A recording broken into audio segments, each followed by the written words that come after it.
We have 5y squared plus 2by plus 6w equals to 0. Let's solve this for y. Well, this doesn't factor, so the best way to solve this is with the quadratic formula. So let's identify a, b, and c. Well, a is the coefficient of the squared term, which is 5. B is the coefficient of the y term in this case, which is 2b. And c is the constant term, which is 6w. So the quadratic formula is x equals 2, but in our case we're finding y.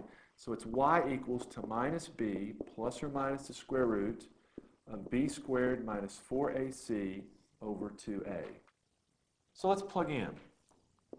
b is 2b, so we'll have negative 2b plus or minus the square root of 2b squared minus 4 times a, which is 5, times c, which is 6w, over 2 times a, which is 5.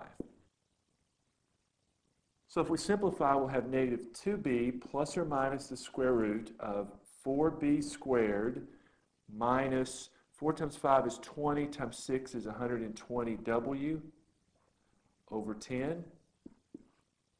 So we can rewrite this as minus 2b plus or minus the square root. If we factor out 4, we're left with b squared minus 30w all over 10. So now we can rewrite that as minus 2b plus or minus, well, what is the square root of 4? The square root of 4 is 2, so we can factor out that 2. And under the radical, we're left with b squared minus 30w over 10. So we have the square root of b squared minus 30w over 10.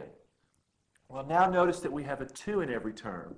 So if we divide this term by 2, we're left with negative b plus or minus. The 2 cancels, and we're left with the square root of b squared minus 30w over 2 goes into 10 5 times. So our solution for y is negative b plus or minus the square root of b squared minus 30w over 5.